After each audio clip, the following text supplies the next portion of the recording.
প্রিয় ঢাবি খাওয়া প্রত্যাশীরা, তোমাদের জন্য আমাদের নিয়মিত আয়োজন ঢাবি খাওয়া মিনিটের জিকে প্রশ্ন সলিউশনের আজকের 2019-20 সেশনের প্রশ্ন সমাধানে তোমাদেরকে স্বাগত জানাচ্ছি।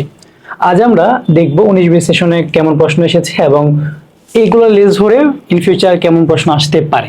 ওকে, দেখো আমাদের প্রথম প্রশ্নটা সেটা হচ্ছে বাঙালি জাতীয়তাবাদের মূল ভিত্তি হলো। দেখো বা আমরা যদি এখানে অপশনসগুলো দেখি, প্রথমত আঞ্চলিকতা, এটাকে আমরা ধরতে পারি ধর্ম, রাজনীতি, ভাষা ও সংস্কৃতি। কিন্তু আমরা সবাই জানি যে বাঙালি জাতীয়তাবাদ যেটা তৈরি হয়েছিল সেটা কিন্তু ভাষা ও সংস্কৃতি কেন্দ্রিক হয়েছিল। ঠিক আছে, আমরা যদি ডক্টর মোহাম্মদ শহীদুল্লাহ 1947 সালে একটি ভাষণ দেখি, যে তিনি কিন্তু বলেছিলেন যে আমরা হচ্ছে ধর্ম আমাদের বিভিন্ন থাকতে পারে কিন্তু আমাদের সংস্কৃতি এবং ভাষা সেটি কিন্তু এক, এবং আমরা সবাই কিন্তু বাঙালি। আমাদের ধর্ম যেটি হোক না কেন আমরা কিন্তু সবাই বাঙালি। এই যে এখানে ধর্ম আছে, ধর্ম ভিত্তিক কিন্তু ভাগ হয়েছিল কি পাকিস্তান এবং ভারত।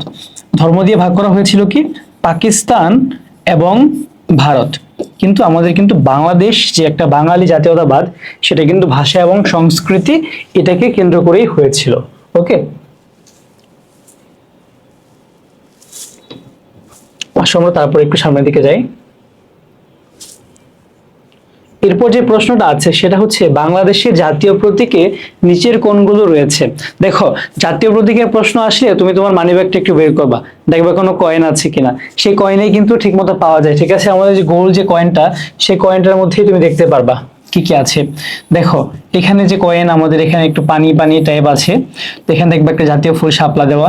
আমি আঁকা আঁকিতে খুব ভালো না, জাস্ট কোন রকম দেখাচ্ছি। তারপর দেখো এখানে কি আমাদের ধানের শীষ, দুই পাশে এভাবে ধানের শীষ দেওয়া। ঠিক আছে, তারপর হচ্ছে কি মানে একসাথে তিনটা পাট পাতা এরকম উপরে, আর এখানে দুইটা স্টার, এখানে দুইটা স্টার। ওকে, এটা কি আমাদের জাতীয় প্রতীক। এটা আমাদের কি জাতীয় প্রতীক। আমাদের এই জাতীয় প্রতীকের ডিজাইনার হচ্ছে কামরুল হাসান। ডিজাইনার হচ্ছে কামরুল হাসান।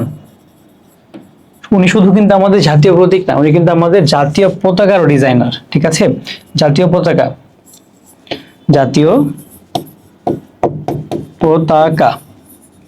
ওকে, এখানে তাহলে দেখো অপশনসে কি কি আছে, ধান, পান, শাপলা। পান কিন্তু আমরা পাচ্ছি না, ধানও পাচ্ছি, শাপলাও পাচ্ছি। ধান, পাট, শাপলা, ইয়েস, পাট, ধান, শাপলা। তাহলে আমাদের এইটাই অ্যান্সার। দেখো এখানে পান পান পান দিয়ে সব কাটা গেছে। ঠিক আছে, সো অ্যান্সার এটা হবে। আর এক্সট্রা যে ইনফরমেশন গুলো বললাম, জাতীয় প্রতীক এবং জাতীয় পতাকা দুইটা ডিজাইনারই কিন্তু কামরুল হাসান। আরেকটি ইনফরমেশন তোমরা জানতে পারো এখানে, সেটা হচ্ছে আমাদের জাতীয় মনোগ্রামের ডিজাইনার। ঠিক আছে, জাতীয় মনোগ্রাম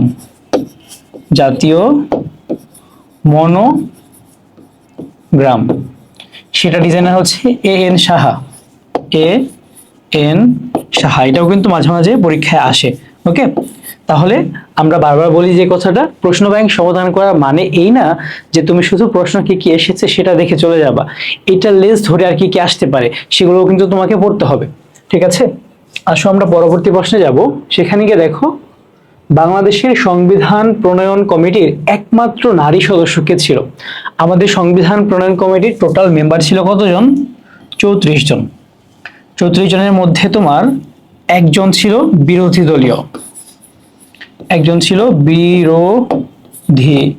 দলীয়, সে কে?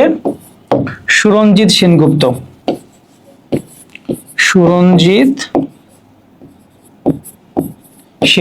সে কিন্তু পরবর্তীতে আওয়ামী লীগ সরকারের মন্ত্রীও ছিল এবং সে কিন্তু চুরি করে ধরা পড়ে পুলিশের কাছে যায়, অনেক কাহিনী হয়েছিল। তারপর দেখো আমরা জানি নারী সদস্য কিন্তু একজনই ছিল। নারী সদস্য কতজন ছিল? একজন, সে কে? রাজিয়া আক্তার বানু। ঠিক আছে, এখানে যারা আছে এরা কেউই না। আর আমরা যদি দেখি যে বিরোধী দলে বললাম একজনকে, তার মানে বাকি সবাই কি একটা দলের ছিল। তারা সবাই কে ছিল? বাকি 33 জন ছিল একটা দলের, সেটা কি? আওয়ামী লীগের। ঠিক আছে, আওয়ামী লীগ। সংখ্যাগরিষ্ঠ দ্বারা, তাই না? সবাই এক দলের, ওকে। এটা তোমরা দেখবে মাঝে মাঝে এই সংবিধানকে তারা ভ্যালিড বলে অনেকে দাবি করে না, কেন? কারণ এই সংবিধানটা কিন্তু মাত্র একটা দলীয় ভাবে তৈরি করা হয়েছিল, ওকে। আর আমাদের সংবিধান নিয়ে আরো ইনফরমেশন আছে, ওই ইনফরমেশন গুলো আমরা আমাদের পেইড ব্যাচের ক্লাসগুলোতে করাবো, বা তোমাদের জন্য যদি আমরা ফ্রি কোনো ক্লাস আনি সংবিধানের, তখন হয়তো বা ডিটেলসে পড়াবো। তোমরা যারা ঢাবি হতে পরীক্ষা দিবা, তোমাদের জন্য কিন্তু আমাদের একটা অ্যাডমিশন প্রোগ্রাম আছে, ভার্সিটি বি জয় যে কোর্সটা, তোমরা সেটা চেক করতে পারো। আমাদের ক্লাস যদি ভালো লাগে তোমরা আমাদের কোর্সে ভর্তি হতে পারো, ওকে। তারপর আসলে আমরা সামনের দিকে যাই। এখানে দেখো জলবায়ুর উপাদান 9 কোনটি? আচ্ছা, আমাদের আগে তো জলবায়ু বুঝতে হবে, তাই না? আমাদের জলবায়ু বোঝার আগে আবহাওয়া ওয়ার্ডটা বুঝতে হবে। আবহাওয়া ভার্সেস জলবায়ু।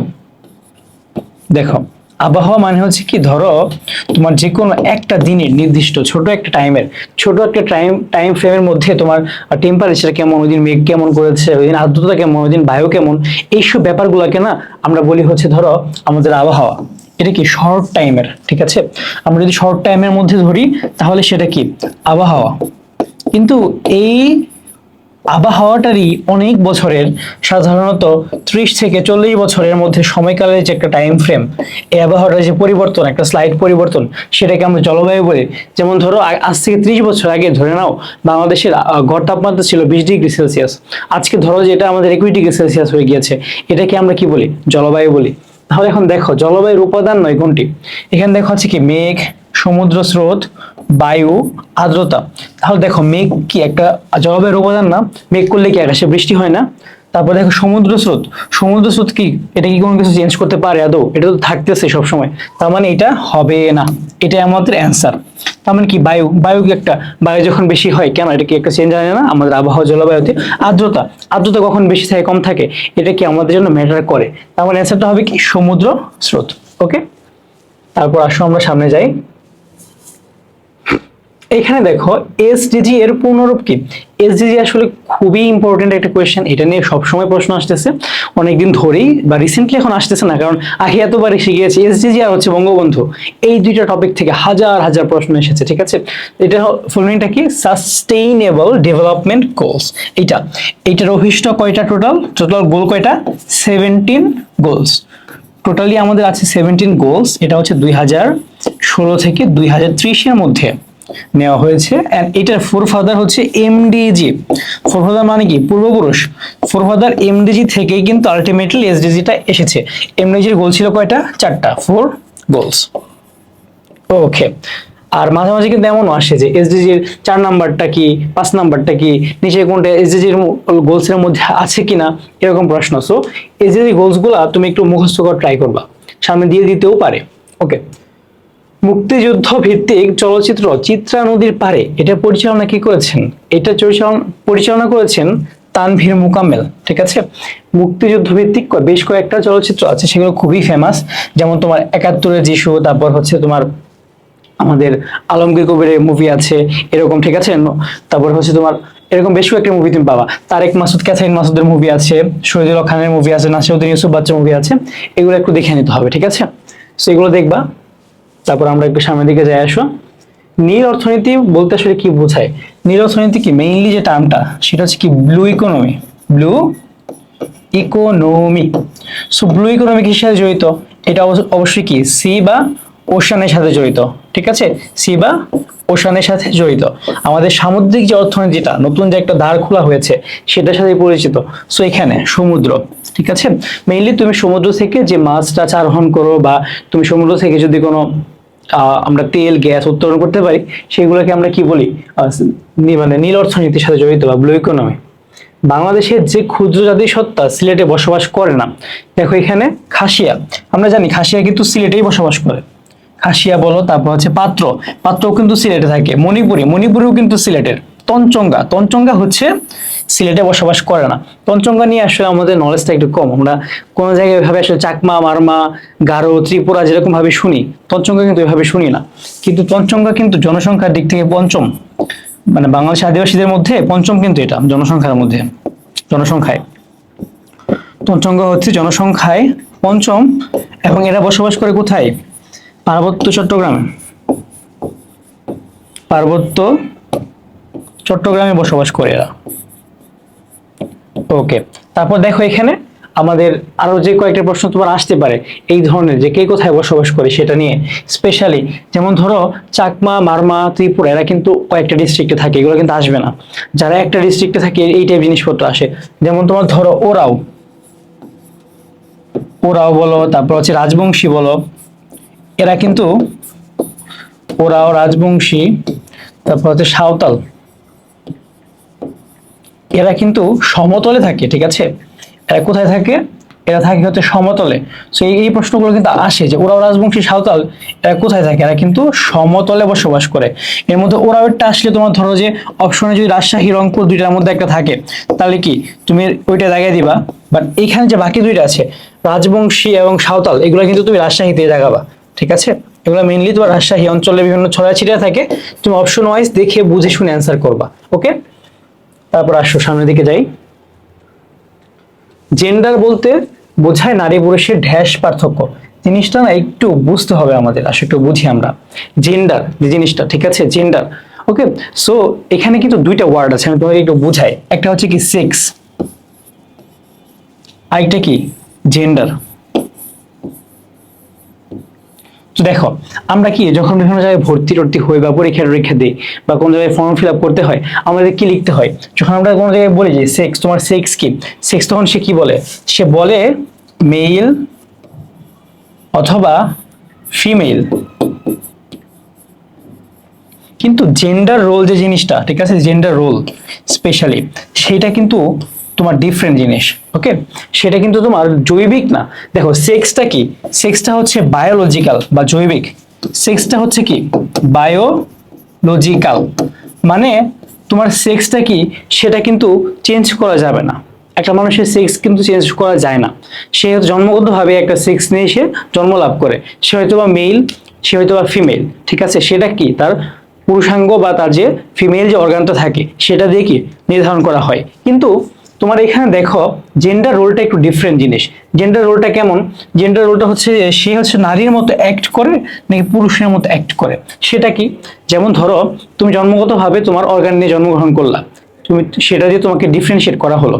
কিন্তু তোমাকে জন্মের পর যে ছেলে, তাকে কিন্তু আমরা কি করাচ্ছি? ছেলেদের জামা কাপড় পরাচ্ছি। বা একটা ছেলেকে আমরা কি বলতেছি? হেই বাডি, এরকম কথাবার্তা বলতেছি। বাট একটা মেয়েকে কি তুমি বলো কখনো হেই বাডি? তুমি কিন্তু বলো না। তুমি মেয়েকে কি বলো? পরিয়ে বাচ্চা একটা, কি সুন্দর, কিউট, এরকম বলতেছো। বা একটা ছেলে ক্ষেত্রে কি হ্যাঁ ইয়েস যোদ্ধা, ফাইটার, এমন কথাবার্তা না। তুমি একটা মেয়েকে কি তুমি পড়াচ্ছ কি পিঙ্ক কালার জামা পড়াচ্ছ, একটা আছে নাকি বেবি পিঙ্ক কালার এমন। বাট ছেলেকে কি পিঙ্ক কালার পরায় নর্মালি?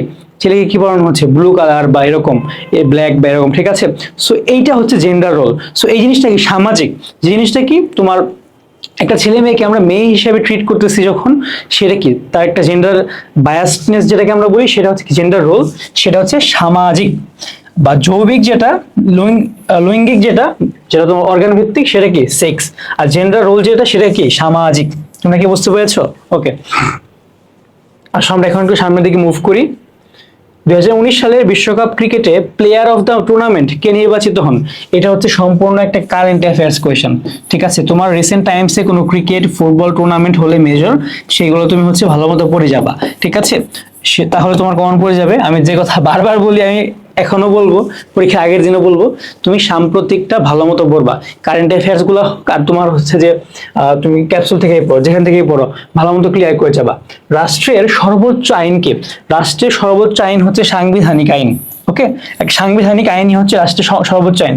সরকারি ডিক্রি বলো, সুপ্রিম কোর্টের রায় বলো, প্রশাসনিক প্রবিধান বলো, কোনো কিছুই সাংবিধানিক আইনের সামনে দাঁড়াতে পারবে না। এটা হচ্ছে বেস্ট আইন। ঠিক আছে, মানে সর্বোচ্চ আইন। ওকে, মুক্তিযুদ্ধের স্মারক শিখা চিরন্তন কোথায় অবস্থিত? দেখো শিখা চিরন্তন, আচ্ছা এখানে তোমার একটা জিনিস ডাউট হইতে পারে। একটা হচ্ছে কি শিখা চিরন্তন, শিখা চিরন্তন, আরেকটা হচ্ছে শিখা অনির্বাণ। এই দুটো জিনিসটি তোমার ডাউট হয়ে যায়। তুমি তো জানো যে দুইটা জিনিস কোথায় অবস্থিত, একটা সোহরাওয়ার্দী উদ্যানে অবস্থিত, একটা হচ্ছে কি একটা ঢাকা সেনানিবাসে অবস্থিত। এই জিনিসটা তোমরা খুবই ডাউটে পড়ো, অনেকেই ভুল করো, বলো যে ভাই এটা কিভাবে মনে রাখবো। তোমাদের মনে রাখার একটা টেকনিক দেয় মজা। দেখো এখানে চিরন্তন আর অনির্বাণ, এই দুইটার মধ্যে মানুষের নাম কোনটা? অনির্বাণ কি মানুষের নাম না? সো অনির্বাণ যেহেতু মানুষের নাম, সে কি ক্যান্টনমেন্টে থাকে, ধরো অনির্বাণ, সে হচ্ছে ক্যাপ্টেন অনির্বাণ, ঠিক আছে। বা দেখবা সেনাবাহিনীর সাথে অনির্বাণ নামে অনেক মিল আছে একটা, সেনাবাহিনী দেখবা যে বিভিন্ন ডকুমেন্টারি বানায় অনির্বাণ বা এরকম নামে। সো অনির্বাণ কই থাকে? সেনানিবাসে থাকে। সো এটা কি ঢাকা সেনানিবাসে। ঢাকা সেনানিবাসে কি শিখা অনির্বাণ। আর চিরন্তন কোথায়? সোহরাওয়ার্দী উদ্যানে। সো উদ্যান একটু কেমন জায়গা না, তো সেখানে মানুষ টানুষ থাকে না, ঠিক আছে, মানুষের নাম না এটা চিরন্তন। আর উদ্যানে দেখবা যে একটা কি, একটা তোমার হচ্ছে আগুন জ্বালানো থাকে সবসময়, ঠিক আছে, একদম সবসময় একটা আগুনের শিখা জ্বলতে থাকে, ওইটাই তো মেইনলি শিখা চিরন্তন। আর অনির্বাণটা কি ক্যান্টনমেন্টে যেটা জ্বলতে থাকে। সো এটা কোথায়? সোহরাওয়ার্দী উদ্যানে। সোহরাওয়ার্দী উদ্যান। ওকে, এই সোহরাওয়ার্দী উদ্যানে আরো একটা জিনিস আছে, সেটা হচ্ছে কি, সেটা হচ্ছে তিন নেতার মাজার। তিন নেতার মাজার। ওকে, এই সোহরাওয়ার্দী উদ্যানে আরেকটা জিনিস আছে, সেটা কি, সেটা হচ্ছে তিন নেতার মাজার। ওকে,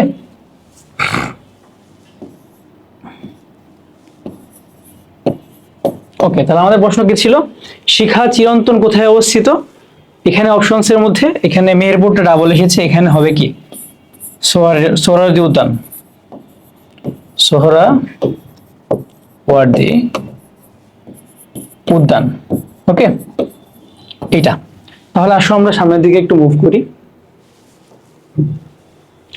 বাংলায় ব্রিটিশ বিরোধী প্রথম সশস্ত্র প্রতিরোধ আন্দোলন কোনটা? সশস্ত্র, যারা পরীক্ষা টরীক্ষা দিবা, তোমরা তো সমাজ পড়তেছো, সশস্ত্র কি সমাজ, কি সমাস আর ব্যাসবাক্য কি, সেটা একটু বলে যাবা। তাহলে দেখো একটা গল্প শোনাই তোমাদেরকে। যখন ব্রিটিশরা এই দেশে আসলো তোমার 1757 সালে, যখন সিরাজউদ্দৌলাকে পরাজিত করলো বাংলা, বিহার ও উড়িষ্যা নবাবকে, তখন কিন্তু তারা আসার পরে কি তারা কর নেওয়া শুরু করলো না? তারা যখন কর নেওয়া শুরু করলো, তারা দেখলো যে এক পার্টি আছে ফকির সন্ন্যাসী, তারা কি করে, তারা হচ্ছে কি এরকম টাকা সংগ্রহ করে নিজেরা, নিজেদের কমিউনিটিকে সার্ভ করার জন্য বা নিজেরা চলার জন্য। তখন ব্রিটিশরা এসে দেখলো, আরে ভাই, আমি তো এমনি নিজেই কর তুলতে পারতেছি না, এরা আবার কারা, এরা আবার কি তুলতেছে। তখন তারা বললো যে না, এরকম টাকা তোলা এটা নিষেধ, এটা হচ্ছে কোনো আইনের মধ্যে পড়ে না, তোমরা টাকা তুলতে পারবে না। তখন তো ফকির সন্ন্যাসী পার্টি বললো, আরে বাবা, এটা তো আমাদের পেটে হাত দিছে। তখন মানুষ কখন আসলে খুব বেশি রেগে যায় বা মানুষ কখন আসলে যুদ্ধ করে? পেটে হাত পড়লে, তাই না? যেমন ধরো এই যে আমাদের কয়দিন আগে আন্দোলন হলো না একটা, কোটা আন্দোলনটা বলো, তুমি যদি ডাক দিতা যে হ্যাঁ আমরা হচ্ছে কি আমাদের স্বৈরাচার পতনের আন্দোলন, ঠিক আছে, একটা পার্টিকুলার রাজনৈতিক দল কিন্তু অনেক দিন ধরে আন্দোলনে ডাক দিচ্ছে, কেউ কিন্তু রাস্তায় নামে না। মানুষ কখন রাস্তায় বেশি নেমে গেল? যখন দেখলো কি সে চাকরি পাচ্ছে না, তার পেটে হাত পড়ে গেছে, তখন কিন্তু মানুষ মেনলি রাস্তায় নামে। শুনতে একটু খারাপ লাগতে পারে, আমি নিজেও কিন্তু নামছিলাম, ঠিক আছে। সো আমরা কি, আমরা আমাদের পেটে হাত পড়লে, পেটে লাথি পড়লে, তখন কিন্তু আমরা কি নেমে যাই রাস্তায়। সো এরকমই ফকির সন্ন্যাসী পার্টিও কিন্তু প্রথমত কিন্তু তাহলে তাদের মধ্যে ওইরকম ভাবে ন্যাশনালিজম ছিল না। এটা আসলে রিয়াল হিস্ট্রি, ঠিক আছে, মানে হিস্ট্রি আসলে নিজেদেরকে গ্লোরিফাই করা উচিত না, তোমার রিয়াল হিস্ট্রিটা জানা উচিত। সো রিয়াল হিস্ট্রিতে কি বলে, ফকির সন্ন্যাসীরা প্রথম এই কারণে নিজেদের পেটে লাথি পড়ছিল দেখে আন্দোলনটা শুরু করেছিল। ওকে, এই ফকির সন্ন্যাসী আন্দোলনে তোমার ছিল হচ্ছে এখানে এখানে নেতা হিসেবে ছিল ধরো যে ফকির মজনু শাহ, ফকির মজনু শাহ, মজনু শাহ, তারপর ছিল তোমার ভবানী পাঠক,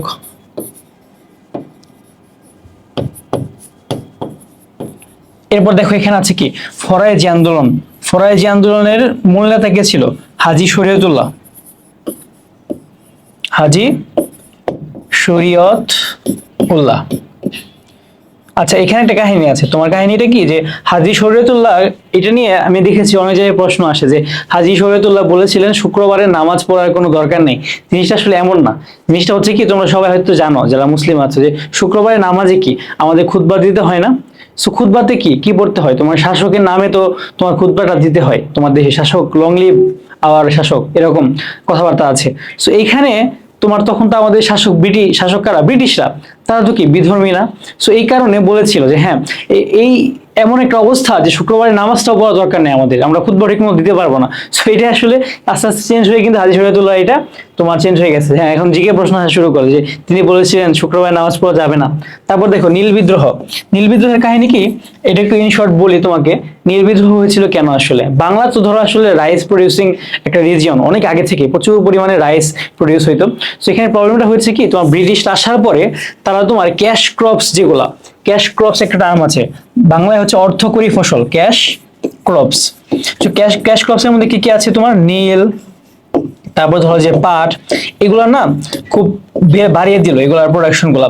সো এই প্রোডাকশনের কারণে কিন্তু বাংলার মানুষ, কৃষকেরা কিন্তু তোমার মানে এমনিতে তো রাইস তোমার হচ্ছে যে প্রচুর পরিমাণে হইতো, বাট একটা পর্যায়ে গিয়ে কিন্তু রাইস প্রোডাকশন একদম কমে গিয়েছে নীলের জন্য, নীল চাষের জন্য বা পাট চাষের জন্য এরকম, বা তামাক। হ্যাঁ, সো এইসব কারণে কিন্তু তোমার রাইস প্রোডাকশনটা বেশ কমে গিয়েছে। সে কারণে কিন্তু বাংলায় তোমার রাইসে কিন্তু একটা শর্টেজ দেখা যাচ্ছে একটা পর্যায়ে গিয়ে। সো এরকম টাইমে কিন্তু বাংলার কৃষকদের অবস্থা খুব খারাপ হয়ে গিয়েছিল। বা যারা তোমার নীল চাষ করাইতো যারা, ঠিক আছে, তারাও কিন্তু খুবই সাপ্রেশন অপারেশনের মধ্যে রেখেছিল বাংলা মানুষকে, কৃষকদেরকে। সে কারণে কিন্তু একটা বিদ্রোহ হয়। সো এই নীল বিদ্রোহ নিয়ে কিন্তু তোমার একটা সুন্দর একটা নাটক আছে না, ঠিক আছে, সেটা কি দীনবন্ধু মিত্রর, ঠিক আছে, সেটা কমেন্টে একটু জানাবা, ঠিক আছে, সেটার নাম কি। এরপর দেখো সিপাহী বিদ্রোহটা। সিপাহী বিদ্রোহের কাহিনীটা একটু বলি। সিপাহী বিদ্রোহের কাহিনী কি তোমার হচ্ছে যে তৎকালীন যে ব্রিটিশ আর্মিটা ছিল, তো ব্রিটিশ আর্মির তো মেইন মানুষ কারা ছিল? ব্রিটিশ আর্মির তো মেইন সদস্য তো আমাদের এই উপমহাদেশ থেকে মেইনলি নেওয়া হয়েছিল, তাই না? তখন ব্রিটিশ আর্মির তিনটা ভাগ ছিল, একটা ছিল বেঙ্গল আর্মি, একটা ছিল মাদ্রাস আর্মি, আর এটা আমার এখন মনে পড়ছে না। সো এই বেঙ্গল আর্মি যেটা ছিল, সেটা বেঙ্গল আর্মি মানে কিন্তু এমন না যে সব বাঙালি মানুষজন, সেখানে বাঙালি মানুষজন আসলে ছিলই না, ছিল না বললেই চলে। সো সেইখানে কিন্তু এই বিদ্রোহটা শুরু হয়েছিল। সো সিপাহী বিদ্রোহকে অনেকে বলে যে এটা একটা ন্যাশনালিজম বা জাতীয়তাবাদ, কিন্তু সিপাহী বিদ্রোহ কিন্তু মেইনলি জাতীয়তাবাদ থেকে শুরু হয়নি। ইন্টারনাল অনেক ক্ল্যাশ ছিল, ইন্টারনাল অনেক প্রবলেম ছিল। তোমার হচ্ছে যে প্রথমত বেশ কয়েকটা রিজন তোমাকে একটু বলি। যেমন হিন্দুরা কিন্তু তোমার ধরো যে করতে পারতো না, একসাথে বিভিন্ন জাতের মানুষজন থাকতে পারতো না, কিন্তু তখন যুদ্ধ হয়, তারা কিন্তু সমুদ্র পাড়ি দিতে হয়। তো সমুদ্র পাড়ি দেওয়া নিয়েও একটা ঝামেলা ছিল তাদের মধ্যে। একসাথে তোমার ধরো যে এক জায়গায় তোমার শূদ্র বৈশ্য এতে থাকাটাও একটা ঝামেলা ছিল, বা ব্রাহ্মণের এরা মিলে। তো এরকম বেশ কিছু কারণে তোমার, তারপর আরো কিছু কারণ আছে তোমার ধরো যে এখানে বৈষম্যের শিকার হচ্ছিল যারা আর্মিতে ছিল। এইসব কারণে কিন্তু বেঙ্গল আর্মি যেটা, তারা কিন্তু বিদ্রোহ করে। এই বিদ্রোহ করে 1858 সালে